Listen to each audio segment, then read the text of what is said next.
Doctor दीपक पंचोली एक बार फिर से मेरे चैनल पर आप लोगों का हार्दिक स्वागत करता हूं। आज हम बात करेंगे सेकंड सेमेस्टर के बारे में, भारतीय समाज के बारे में। जैसा कि आपको पता होगा कि जो है फर्स्ट सेमेस्टर की परीक्षाएं लगभग समाप्त हो चुकी है और सेकंड सेमेस्टर अब शुरू हो चुका है या परीक्षाएं इनकी 2-3 महीने बाद होने वाली है। मैं मोटे तौर पर राजस्थान की बात करूँ, हो सकता है बाकी स्टेट में अभी परीक्षाएं चल रही हो।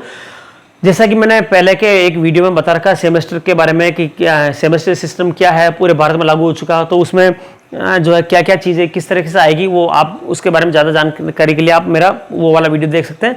क्योंकि ये वीडियो क्या थोड़ा लंबा हो सकता है, इसलिए मैं इस बारे में थोड़ा शॉर्ट में बताऊँगा और थोड़ा जल्दी बताने की कोशिश करूँगा।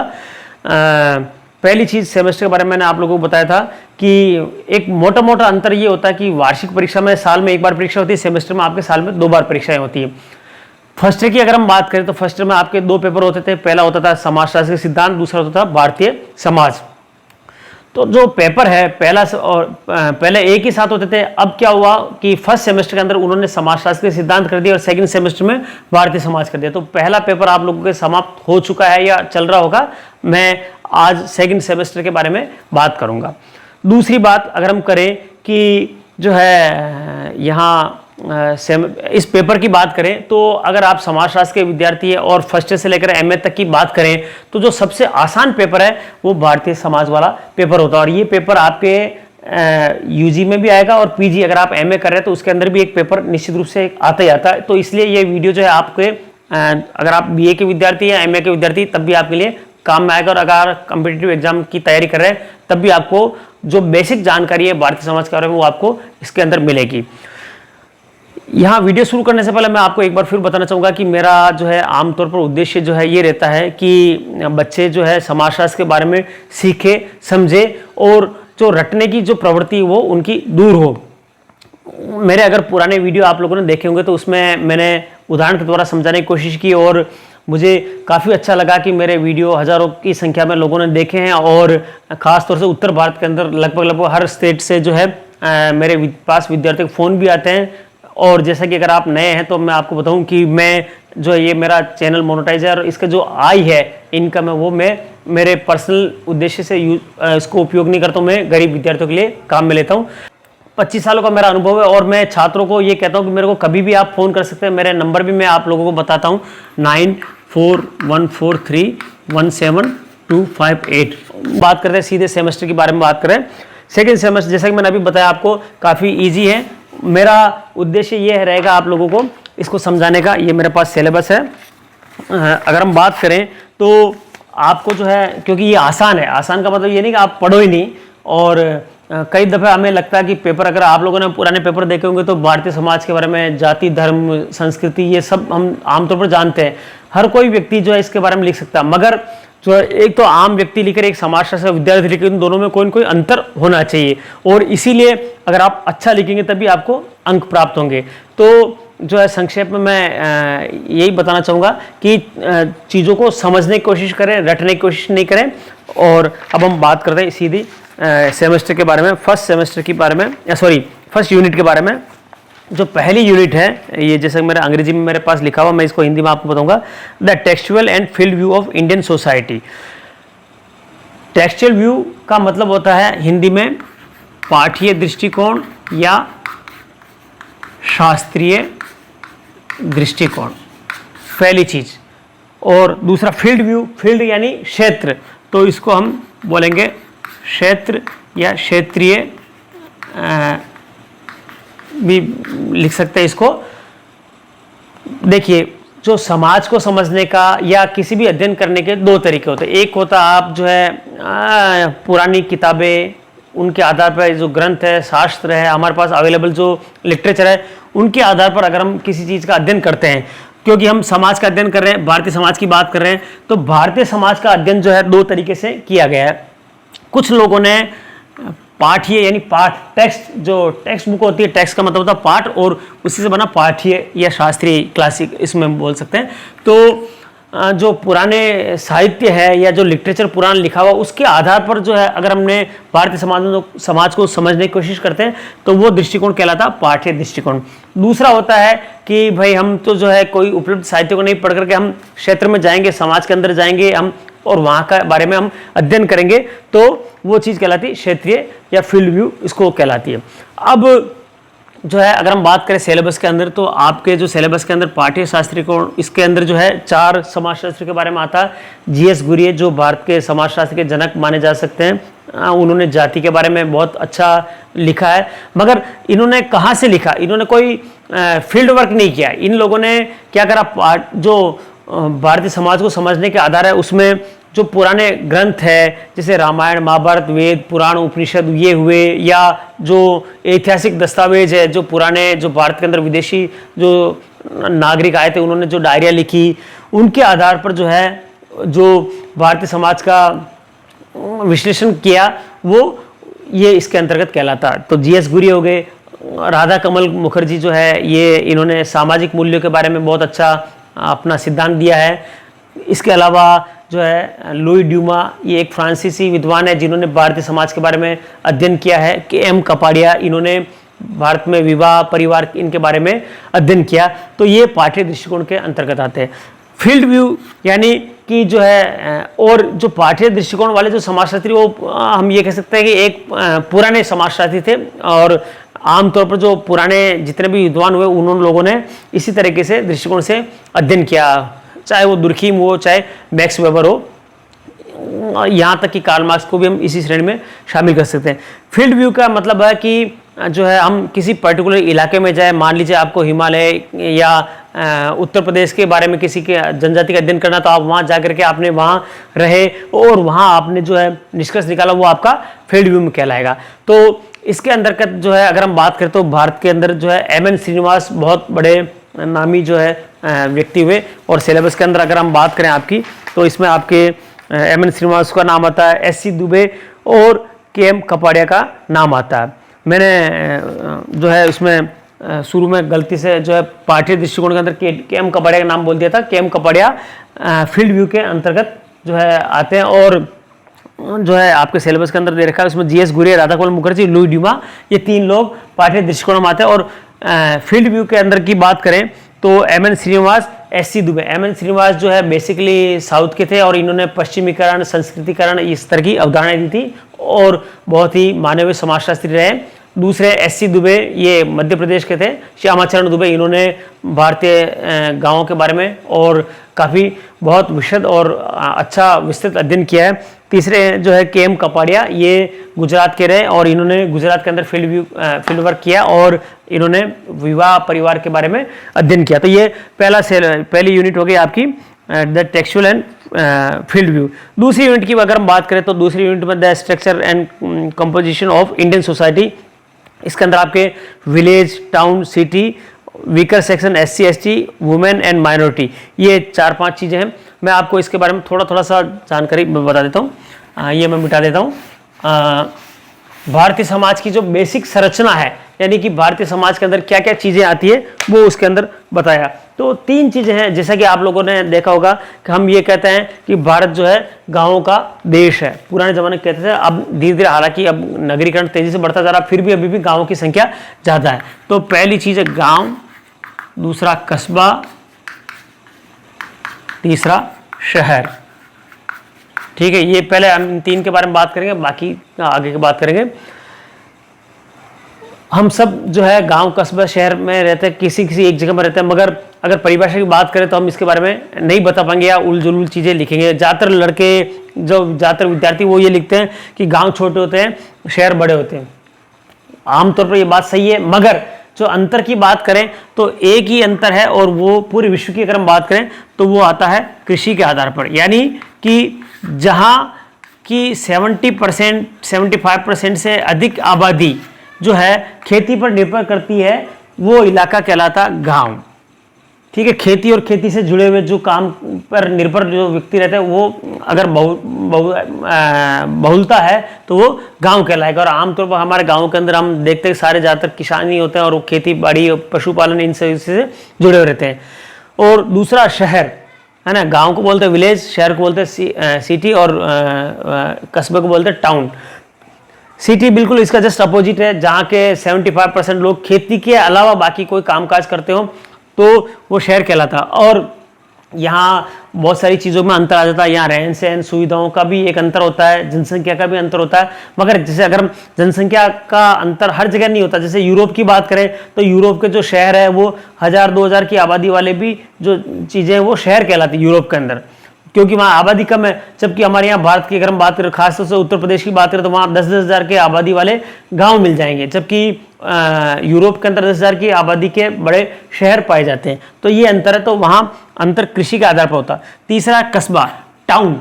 टाउन जो है इन गांव और शहर की दोनों की मिक्स विशेषताएं रखने वाली जो जगह होती है वो कस्बा कहलाती है। ये मेरे ख्याल से आप लोगों को समझ में आ गया होगा। इसके बाद आता है वीकर सेक्शन, उसके अंदर यानी कमजोर तबका। इसके अंदर SC ST महिलाएं और अल्पसंख्यक, इनके बारे में बताया गया है। अब इसमें ज़्यादातर जो विद्यार्थी तो वो क्या करते हैं कि अंदाज से जो है अलटप्पे से चीज़ें लिखते जाते हैं। अब वो लिखते नहीं, अब सिंपल सा एक मैं आप लोगों को थोड़ी जानकारी के लिए बताऊंगा। SC और ST की बात करें पहले, तो ज़्यादातर जो है इसका फुल फॉर्म भी नहीं समझते या ज़्यादा जानते होंगे, तो अनुसूचित जाति जनजाति, इतना तो वो कुछ लोग बता सकते हैं। SC का मतलब होता है शेड्यूल कास्ट और इसका मतलब होता है शेड्यूल ट्राइब्स। तो हम इसको शेड्यूल क्यों बोलते हैं, एस शब्द क्यों लगा हुआ है ना, केवल कास्ट क्यों नहीं बोलते, इसका बहुत सारे छात्रों को इनका जानकारी नहीं होगी। और इसका एक बहुत साधारण सा कारण है कि मैं बताऊं, भारतीय संविधान की अगर हम बात करें, ये सिलेबस मेरे पास है, अगर हम भारतीय संविधान की बात करें तो संविधान के अनुच्छेद 341 के अंदर जो है एक लिस्ट बनी हुई है। यानी कि अगर धारा 341 के अंतर्गत जो लिस्ट के अंदर जो जिस जाति का नाम है वो जाति अनुसूचित जाति कहलाती है। और अनुसूचित का मतलब होता है, अनुसूचित का मतलब होता है शेड्यूल्ड, यानी कि लिस्टेड, यानी कि उस लिस्ट, जैसे मान लीजिए कोई लिस्ट है, इसके अंदर ये लिखा हुआ है और ये मान लो धारा 341 है, तो इस लिस्ट के अंदर जो चीजें लिखी वो SC कहलाएगी। और ये जो है केंद्र राज्य सरकारें अपने अपने हिसाब से इसमें संशोधन करती रहती है समय के अनुसार। और ST जो है वो धारा 342 यानी अनुच्छेद 342 के अंतर्गत जो है जो लिस्ट बनी है वो ST वाली कहलाती है। अब इसका आधार क्या है, इसका आधार ये रहा गया है कि एक मोटा तौर पर जो है अगर अंतर की बात करें तो जिन जातियों के साथ जो छुआछूत या जो असमानताएं पाई जाती पुराने ज़माने की अगर हम बात करें, तो वहाँ से जो सामाजिक असमानता की बात करें तो सामाजिक असमानताओं के आधार पर जो है ये अनुसूचित जाति का वर्गीकरण किया गया। दूसरा ST की बात करें तो ये मोटे तौर पर आप लोगों ने एक आदिम शब्द सुना होगा, तो आदिम जनजातियां, जो आदिम लोग जो पाए जाते थे, जो दूर दराज के इलाकों में रहते थे, इनकी परिभाषा की बात करें तो आपको जो परीक्षा में प्रश्न आए तो आपको केवल सीधा नहीं लिखना है, इनके बारे में थोड़ा सा जानकारी देनी है। जैसे मैंने अभी आपको अनुच्छेद के बारे में बताया वो लिखना है, ठीक है। इसके बाद इनकी जो है क्या क्या समस्याएं हैं, और ये सारी आप किताबों के अंदर ये सारी चीज़ें मिल जाएगी। मैं फिलहाल इतना ज़्यादा डिटेल नहीं बता रहा हूँ, तो ये इसके आधार पर आपको इसका वर्णन करना है। इसके अलावा जो सिलेबस है इसके अंदर आपको जो महिलाएं और अल्पसंख्यक, महिलाओं की समस्याएं क्या है और अल्पसंख्यक क्या, अगर हम देखें गौर से देखें तो महिलाएं जो है चाहे वो किसी भी जाति की आती हो, उनके साथ जो है हर जगह, पूरी भारत की बात नहीं करूँ, पूरी दुनिया में जो है दोयम दर्जे का व्यवहार कम या ज़्यादा मात्रा में किया जाता रहा है। भारतीय समाज में भी ये चीज़ें पाई जाती थी, हालांकि अब धीरे धीरे दिनों दिन ये स्थितियों में सुधार होता गया है। एक बिल्कुल सिंपल सी बात है, आप लोग अगर भारतीय समाज में रहते हैं, आप लोग देखते हैं तो जो है मैं मेरी क्लास के अंदर बच्चों को ये कहता रहता हूँ कि केवल किताबें मत पढ़ो, आप लोग अपने आसपास गली मोहल्ले में बाहर जा कर के देखो तो आपको इन सारी चीज़ों के बारे में, ये सारी चीज़ें आपको यहाँ दिखाई देगी। अगर सिंपल सा बात करें, हम महिलाओं की बात करें तो आप अगर परिवार की बात करें तो आपके परिवार में अगर आप देखिए आपके पिता और माता में शिक्षा के अंतर करो तो आपके जो है पिता ज़्यादा पढ़े लिखे होंगे। दादा दादी की बात करें तो दादी ने जो है परदादी की बात करें तो उन्होंने कभी जो है स्कूल ही नहीं देखी होगी, मगर जो है पुरुषों के बारे में जो उनको ज़्यादा जो है महत्व या अधिकार दिया जाता रहा भारतीय समाज में, तो उनकी अलग अलग तरह की समस्याएं रही है, उसके अंदर आपको लिखना है। और अल्पसंख्यक के बारे में, अल्पसंख्यक का मतलब होता है कि ये अल्पसंख्यक किसे कहते हैं, आमतौर पर हम लोग जो है ये समझते हैं ज़्यादातर इसके अंदर पर्टिकुलर एक जो है धर्म के आधार पर, तो अल्पसंख्यक की परिभाषा अलग अलग जगह अलग अलग दृष्टिकोण से रहती है। जैसे दक्षिण अफ्रीका की बात करें तो वहाँ अल्पसंख्यक धर्म के आधार पर नहीं है। भारत के अंदर हम धार्मिक आधार पर जो है अल्पसंख्यकों की बात करते हैं तो मोटे तौर पर जो है मुसलमान हुए या जैन है, बौद्ध है, सिख है, इनको हम अल्पसंख्यक मानते हैं। तो इनकी क्या क्या समस्याएं हैं उनके बारे में आपको इसके अंदर लिखना है। सेकंड यूनिट है, ये कोई ज़्यादा इतनी मुश्किल वाली बात नहीं है। तीसरी यूनिट की बात करें तो तीसरी यूनिट है जो कल्चरल एंड एथनिक डाइवर्सिटी, यानी हिंदी के अगर मैं हिंदी का अनुवाद करूं तो बहुत ही आसान है कि विविधता में एकता है। और ये जो विविधता वाला एकता, ये वाला जो है चैप्टर आप लोगों ने तीसरी क्लास से पढ़ा होगा। और ये नारा 15 अगस्त 26 जनवरी इसमें चलता रहता है कि हम भारत के लोग विविधता में एकता लिए हुए हैं और इस तरह की सारी चीज़ें चलती हैं। तो इस यूनिट के अंदर जो चीज़ें आएगी वो क्या क्या है। पहली चीज़ आएगी कि भारत के अंदर विविधताएं किस किस तरह की पाई जाती है। तो इसमें विविधताओं में आपके जो है सिलेबस के अंदर दे रखा है वो है क्षेत्रीय, भाषाई और धार्मिक, 3 तरह की चीज़ें हैं। कौन कौन सी हो गई? पहली क्षेत्रीय विविधता, भाषाई और धार्मिक विविधता इसके अंदर दे रखी है। मैं एक एक करके थोड़ा संक्षेप में बता देता हूँ। भारतीय समाज को अगर आप लोगों ने देखा होगा कि उपमहाद्वीप भी कहते हैं। बेसिकली अगर मैं बात करूँ, मैं लुई ड्यूमा का मैंने आपको थोड़ी देर पहले जिक्र किया था। फ्रांस के जो विद्वान थे, इन्होंने तो इतनी बड़ी बात कही कि अगर पूरी दुनिया को 2 भागों में बांटे तो उसमें एक भाग भारत और एक जगह बाकी शेष विश्व रहेगा।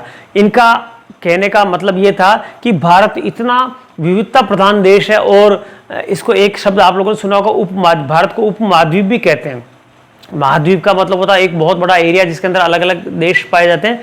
भारत एक ही देश है मगर इसको उपमहाद्वीप क्यों कहते हैं? क्योंकि यहाँ इतनी विविधता है। अगर आप नक्शा देखा होगा आप लोगों ने, तो अगर हम बात करें पंजाब के लोगों की, पंजाब के लोग एक तरफ, और अगर पूर्व की बात करें नागालैंड, मणिपुर की, तो वहाँ के लोगों की जो है रहन सहन, खान पान, यहाँ तक कि उनके जो है अगर हम प्रजाति की विविधता के आधार पर बात करें तो शारीरिक बनावट में भी काफ़ी अंतर है। इसी तरह जम्मू कश्मीर की बात करें और दक्षिण की बात करें तो वहाँ पर भी रहन सहन, खान पान, इसमें बोलचाल, हर चीज़ में काफ़ी अंतर मिलेगा। और मगर फिर भी इतना अंतर होते हुए भी हम लोग सब एक देश के रूप में एक है। तो ये क्षेत्रीय विविधता के अंतर्गत ये चीज़ आएगी कि अलग अलग इलाकों में, अलग अलग क्षेत्र के अंदर कई पहाड़ है, कई रेगिस्तान है, कई नदियाँ नाले हैं। तो ये सारी फिर विविधताएं और फिर भी इन सब चीज़ों को होते हुए भी हम आपस में कैसे एक है, इसके बारे में आपको इसमें लिखना है। दूसरा है भाषाई विविधता। यहाँ एक सबसे महत्वपूर्ण बात है, अगर हम बात करें आमतौर पर जो है आप लोगों की जानकारी में होगा कि हम एक ये बहुत बड़ी गलतफहमी हमारे मानी जाती है कि भारत के अंदर अगर दंगे होते हैं तो दंगे हमारे यहाँ धार्मिक आधार पर होते हैं। मगर हमारा ये रिकॉर्ड रहा है, अगर हम पुराना ऐतिहासिक रिकॉर्ड देखें तो भारत के अंदर जो सबसे ज़्यादा लड़ाई झगड़े ये जो हुए वो भाषाई आधार पर हुए। यहाँ तक कि साउथ की अगर बात करें तो साउथ के अंदर जो है एक ज़माने में ऐसा था जब हिंदी का घोर विरोध किया जाता था और यहाँ तक कि एक ज़माने में लोगों ने वहाँ राष्ट्रगान गाने से भी मना कर दिया था। हालांकि अब स्थितियों में काफ़ी सुधार आया, मगर फिर भी भाषाई विविधता के आधार पर जो है बहुत बड़ा अंतर रहा। और इसी कारण से हिंदी आज भी हमारी जो है राष्ट्रभाषा नहीं बन पाई, वो राजभाषा है और वो भी एक बाकी लैंग्वेजों के साथ उसको माना गया है। ये आप लोगों को पता होगा। तो उसके अंदर ये सारी चीज़ें लिखनी है। तो अलग अलग विविधताएं पाई जाती है। इसके अलावा धार्मिक विविधताओं के बारे में आप लोग जानते हैं कि भारत के अंदर जो है हम धर्मनिरपेक्ष देश है और यहाँ बहुत सारे धर्मों के लोग पाए जाते हैं और इनके मतभेद भी है, मगर हम इन सब मतभेदों के बावजूद भी हम सब जो एक भारतीय के रूप में हम हमारा समाज जो है बिल्कुल बरकरार है और इसके ऊपर हमें गर्व है। तो जो है ये इस यूनिट के अंदर ये चीज़ आएगी। इसके अलावा इस यूनिट के अंदर जो है एक है जनसंख्या के बारे में है और इससे संबंधित मुद्दे। तो जनसंख्या के बारे में एक यहाँ मैं आप लोगों को जनसंख्या के बारे में थोड़ा सा बताना चाहूँगा कि व्हाट्सएप यूनिवर्सिटी से इसके बारे में आप नहीं देखें क्योंकि उसमें आपको भ्रम हो सकता है, गलत जानकारी मिल सकती है। निश्चित रूप से भारत जो है दुनिया की सबसे बड़ी आबादी वाला देश बनने वाला अपने यहाँ, क्योंकि 2021 में जो जनगणना होनी थी वो अभी हुई नहीं है। अगर पुराने आंकड़े की बात करें तो हमारी आबादी हम चीन के आसपास यार लगभग क्रॉस हो चुके होंगे शायद, मगर अभी तक आधिकारिक आंकड़े हमारे पास उपलब्ध नहीं हुए हैं। तो जो है जनसंख्या हमारी तेज़ी से बढ़ रही है, तो जनसंख्या हमारे लिए अभिशाप भी है और जनसंख्या हमारे लिए वरदान भी है। जैसा कि आप जानते हैं कि पूरे विश्व के अंदर सबसे ज़्यादा युवा भारत के अंदर है, तो मगर यहाँ जो जनसंख्या का प्रोफाइल यानी कि लिंगानुपात क्या है, महिला ज़्यादा है पुरुष ज़्यादा है। एक ज़माने में महिलाओं की संख्या बहुत कम थी, मगर अब धीरे धीरे वो रेशो सुधर रहा है। इसके अलावा जो है इसको कहता कि एक पर्टिकुलर इलाके में कितने लोग रहते हैं, तो जनसंख्या घनत्व भी इम्पोर्टेंट है। कहीं पर बहुत ज़्यादा लोग रहते हैं, जैसे बड़े महानगरों की बात करें वहाँ हज़ारों लोग एक ही वर्ग किलोमीटर में रहते हैं, रेगिस्तान में बहुत कम लोग रहते हैं। तो इस आधार पर हमारे समाज का क्या प्रभाव पड़ता है, वो सारी चीज़ें इसके अंतर्गत आती है तीसरी यूनिट में। चौथी यूनिट की बात करें तो चौथी यूनिट में जो है जाति, परिवार, हिंदू विवाह, ये वाली यूनिट इसके अंतर्गत आएगी और ये काफ़ी इंटरेस्टिंग है। और मैं लिख देता हूँ इसमें, जाति है, परिवार, विवाह और नातेदारी, और इनके अंदर जो है ये वर्तमान में क्या बदलाव आ रहे हैं इसके बारे में आपको इसमें लिखना करना है। जाति मेरा आज पर्टिकुलर एक मैंने अलग से वीडियो बना रखा है, मैंने समझा भी रखा, थोड़ा संक्षेप में बताऊंगा। जाति मूल रूप से जन्म के आधार पर व्यक्ति को जो है इसकी सदस्यता मिलती है। जाति वह समूह है व्यक्तियों का जो जन्म के आधार पर उसकी सदस्यता मिलती है। और इसकी जाति की एक विशेषता ये भी है कि हमारी शादी जो है आमतौर पर, ये कोई सामाजिक नियम है, ये कानूनी नियम नहीं बता रहा हूँ, हम ये मानते हैं कि हमारे एक जाति का व्यक्ति उसी जाति के अंदर विवाह करेगा। तो जाति जन्म से मिलती है। और जाति की अगर हम बात करें, जीएस गुरी ने जो 6 विशेषताएं बताई थी, आज के ज़माने में वो विशेषताएं धीरे धीरे खत्म होती जा रही है। मगर क्योंकि एक ज़माने में जाति का रहन सहन, वेशभूषा, पहनावा, सारी चीज़ें हर जातियों की अलग अलग होती थी, मगर आज जो है अगर हम देखते हैं आज के ज़माने में, तो ये सारी चीज़ें में अंतर धीरे धीरे कम होता जा रहा। अब जाति जो है परिवर्तन की बात करें तो जाति जो है सामाजिक धार्मिक रूप से कम होकर के एक राजनीतिक रूप से जो है इसकी अवधारणा ज़्यादा होती जा रही। चुनाव के अंदर अभी जैसे लोकसभा चुनाव चल रहे हैं, तो आपको पता होगा जाति का जो है, भले ही सारे दल जाति के बारे में मना करते हो, मगर कोई भी दल हो वो जाति देख करके जो है अपना प्रत्याशी खड़ा करने की कोशिश करता है। परिवार, विवाह, नातेदारी, ये जो है यहाँ पर विवाह में आपके सिलेबस में मोटे तौर पर हिंदू विवाह की बात करते हैं वो आएगा। तो जो है परिवार किसे कहते हैं, विवाह किसे कहते हैं, ये बहुत साधारण सी चीज़ है। और इसके अंदर आपके सिलेबस में मेरा अलग अलग वीडियो भी मैंने बना रखा है, इसके अंदर दे रखा नातेदारी। ये तीनों चीज़ें लगभग मिलती जुलती है और नातेदारी के द्वारा ही विवाह भी होता है, परिवार भी बनते हैं। परिवार जो है 2 या 2 से अधिक जो है व्यक्तियों का एक तो महिला और पुरुष होना आवश्यक है। इसके अलावा विवाह संबंधों के आधार पर जो समाज जिसे मान्यता देता है वो जो है परिवार होता। विवाह के द्वारा ही परिवार का निर्माण किया जा सकता है। दूसरा, नातेदारी क्या होती है? नातेदारी यानी कि व्यक्ति के जो है रक्त संबंध या विवाह संबंध के आधार पर जो हमारे संबंध बनते हैं वो नातेदारी में कहलाते हैं। इसके अंदर एक गोद लेने वाला संबंध भी होता है, वो होता नातेदारी के 3 प्रकार होते हैं, प्राथमिक, द्वितीयक, तृतीयक। और इसके बारे में डिटेल में मैं और आपको वीडियो बना दूंगा फिर, क्योंकि वीडियो शायद बहुत लंबा हो सकता है, इसलिए मैं आपको ज़्यादा जानकारी संक्षेप में बता रहा हूँ। और वर्तमान में इसके अंदर क्या परिवर्तन हो रहा है अगर हम देखें तो, पुराने ज़माने की बात करें तो पुराने ज़माने में परिवार संयुक्त परिवार होते थे, विवाह 7 जन्मों का बंधन माना जाता था। आज के ज़माने की अगर बात करें तो संयुक्त परिवार लगभग सब जगह खत्म हो चुके हैं। विवाह भी, तलाक भी आजकल काफ़ी ज़्यादा होने लग गए हैं, तो 7 जन्मों का बंधन वो चीज़ें नहीं रही। एक ज़माने में विवाह धार्मिक संस्कार होता था, मगर वो धार्मिक संस्कार अब नहीं रहा। अब जो है एक तरह से हम इसको सामाजिक मान्यता या एक तरह से 2 व्यक्तियों के बीच का, जैसे अगर दूसरे धर्मों की बात करें, इस्लाम और ईसाई धर्मों में विवाह को 2 व्यक्तियों के बीच का समझौता माना जाता है। तो यहाँ ये इस यूनिट के अंदर आ गया। और अगर हम बात करें आखिरी यूनिट की, तो 5वीं यूनिट काफ़ी इम्पोर्टेंट है। और जैसा कि मैंने आपको नाम बताया था, MN श्रीनिवास, मंसूर नरसिम्हा राव श्रीनिवास, इन्होंने जो अवधारणा दी थी उसके बारे में इसमें है। संस्कृतिकरण, ठीक है, और नगरीकरण, पश्चिमीकरण, ये अवधारणा आपके सिलेबस के अंदर है। और आधुनिकीकरण और वैश्विकीकरण, तो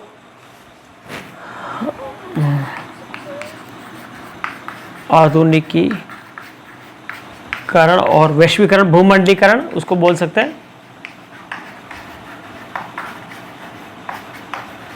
ये आपके 5 चीजें इसमें 5वीं यूनिट के अंदर है।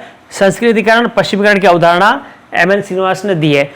मेरा एक पर्टिकुलर अलग से वीडियो भी मेरा इसके अंदर बना हुआ है और मैं थोड़ा सा संक्षेप में बता देता हूँ। जैसा कि आप जानते हैं भारतीय समाज जाति प्रधान समाज है और भारत के अंदर 3000 से भी ज़्यादा जातियाँ पाई जाती है। तो और हमारे यहाँ ऊंच नीच का भी एक जो है सामाजिक मान्यता पाई जाती है। हालांकि वो संविधान के अनुसार गैर कानूनी है, मगर फिर भी ये चीज़ें कहीं न कहीं उच्चता निम्नता का जो है मन में कहीं के लोगों के रहता है। गाँव के अंदर ये चीज़ें अभी भी पाई जाती है। तो भारतीय जाति सिस्टम जो है, श्रीनिवास ने बताया कि ये त्रिभुज की तरह या पिरामिड की तरह होता और शीर्ष के ऊपर ब्राह्मण है और नीचे शूद्र जाति और बाकी बीच में बहुत सारी जातियाँ पाई जाती है। तो होता क्या है कि जो है जब इस सामाजिक स्तरीकरण के अंदर जो निम्न जातियाँ हैं वो ब्राह्मणों की नकल करती है, उच्च जातियों की नकल करती है। शुरुआत में उन्होंने ब्राह्मणों के कहा, बाद में जो है राजपूत हो या जो और दूसरी जातियाँ हो गई, उनकी अगर कोई नकल करता है दूसरी जाति, तो जो तौर तरीके अपनाता वो तौर तरीके संस्कृतिकरण के अंतर्गत कहलाते। जैसे पुराने ज़माने में सब लोग जनेऊ नहीं पहनते थे, धीरे धीरे जनेऊ पहनना शुरू कर दिया, मांस खाना छोड़ दिया, शराब खाना छोड़ दिया, ये सारे संस्कृतिकरण के अंतर्गत कहलाते हैं। विस्तृत वीडियो आप मेरा उस चैनल के ऊपर जाकर के देख सकते हैं। नगरीकरण, बहुत सीधी सी बात है। नगरीकरण का मतलब है कि गाँव से जो है बदलाव होकर के शहरों का विस्तार हुआ, यानी और ये एक जीवन शैली में परिवर्तन होना नगरीकरण के अंतर्गत कहलाता है। तो नगरों का विकास, और अब जैसे कि हम देख रहे हैं और आने वाले 20-30 सालों बाद पूरे भारत के अंदर गांव बहुत कम रह जाएंगे, नगरों का विकास ज़्यादा हो जाएगा। पश्चिमीकरण, ये अवधारणा भी जो है श्रीनिवास ने दी और ये बताया कि भारत के अंदर जब 150 वर्षों तक अंग्रेजों का शासन रहा था, तो 150 वर्षों के शासन के दौरान भारत के अंदर क्या क्या परिवर्तन आए, क्या क्या बदलाव आए, तो वो सारे बदलाव पश्चिमीकरण के अंतर्गत कहलाते हैं। तो ये 2 अवधारणाएं बहुत महत्वपूर्ण रही है। आधुनिकीकरण का मतलब होता है जो हमारी परंपराएं हैं, परंपराएं बदल करके किस तरीके से नए रूप ले रही है, वो आधुनिकीकरण के अंतर्गत कहलाता है। जैसे हमारी रहन सहन, खान पान, शादी ब्याह की जो परंपराएं वो सब बदल गई। बिल्कुल साधारण सी बात, अगर छोटा सा उदाहरण दूंगा कि एक ज़माने में शादियाँ जो है जो तौर तरीके होते थे बहुत अलग होते थे, और आज के ज़माने की अगर बात करें, केवल खान पान की बात करें, तो पुराने ज़माने में जो है नीचे बैठ करके जो है पत्तल दोने में खाना खाते थे। आज के ज़माने में कहीं पर भी ऐसा नहीं रहा सिस्टम, आजकल सब खड़े खड़े जो है बफर सिस्टम सारा हो चुका है। या शादियों के अंदर की बात करें तो उसमें रिंग सेरेमनी और बहुत सारी चीज़ें वो पुराने ज़माने में हमारे यहाँ नहीं पाई जाती थी। ये सारी आधुनिकीकरण का एक छोटा सा उदाहरण है। हमारे रहन सहन हर चीज़ के अंदर उसमें बदलाव है। अगला और आखिरी है भूमंडलीकरण, ग्लोबलाइजेशन। ये अवधारणा जो है 90 के दशक के बाद से काफ़ी जो है पनपी है। भूमंडलीकरण का मतलब सीधा सीधा मतलब है कि दुनिया एक छोटे से गांव के रूप में तब्दील होती जा रही है और दुनिया के अंदर जो लोगों के रहन सहन, रीति रिवाज, परंपराएं वो सब काफ़ी उसमें समानताएं आती जा रही है। और कोई जैसे आज मैं यहाँ बैठा हूँ, मैं अमेरिका अगर बात करना चाहूँ तो अमेरिका, और या अगर मेरे पास पैसा तो तुरंत जा भी सकता हूँ, संपर्क फ़ोन के माध्यम से हो सकता है। और हमारी सोच, रहन सहन, सारी चीज़ें धीरे धीरे एक जो है तरह की होती जा रही है, वो भूमंडलीकरण के अंतर्गत कहलाता है। और जो क्षेत्रीय सीमाएं वो टूटती जा रही है। आज जो है मोबाइल के ज़माने में हम यहाँ से बैठे बैठे किसी भी देश के नागरिक से बात कर सकते हैं, कोई भी सामान हम मंगा सकते हैं। ये सारी चीज़ें इसके अंतर्गत कहलाती है। तो जो भारतीय समाज का जो सिलेबस मैंने आप लोगों को बिल्कुल संक्षेप में बताया है, और मुझे उम्मीद है कि आपको अच्छा लगा होगा, समझ में आया होगा। इसके आधार पर आप जो है बाकी किताबें पढ़ करके, टेक्स्ट बुक पढ़ करके आप इसमें जो है आप नोट्स बना सकते हैं। फिर भी कोई समस्या आप मुझे फ़ोन करके पूछ सकते हैं। किताबों की अगर हम बात करें तो जो है वीरेंद्र प्रकाश शर्मा की किताब अच्छी है, जो ठीक ठाक जिसके नंबर आ सकते हैं उसमें, और अच्छी तो बहुत सारी किताबें हैं। और एक गुप्ता शर्मा की जो टेक्स्ट बुक है वो भी काम आती है। और आपको अगर ज़्यादा डीप नॉलेज पढ़ना है तो राम आहूजा जी की उनकी किताब इसके अंदर मिल सकती है। और बहुत सारी चीज़ें हैं, आपको तो फिलहाल जो है मेरी यही सलाह कि अभी गर्मियाँ तेज़ चल रही है, आप ये वीडियो देख करके आप धीरे धीरे छोटे छोटे नोट्स बनना शुरू करें, और कोई भी समस्या तो आप मुझे फ़ोन करके पूछ सकते हैं। धन्यवाद। जय हिंद, जय भारत।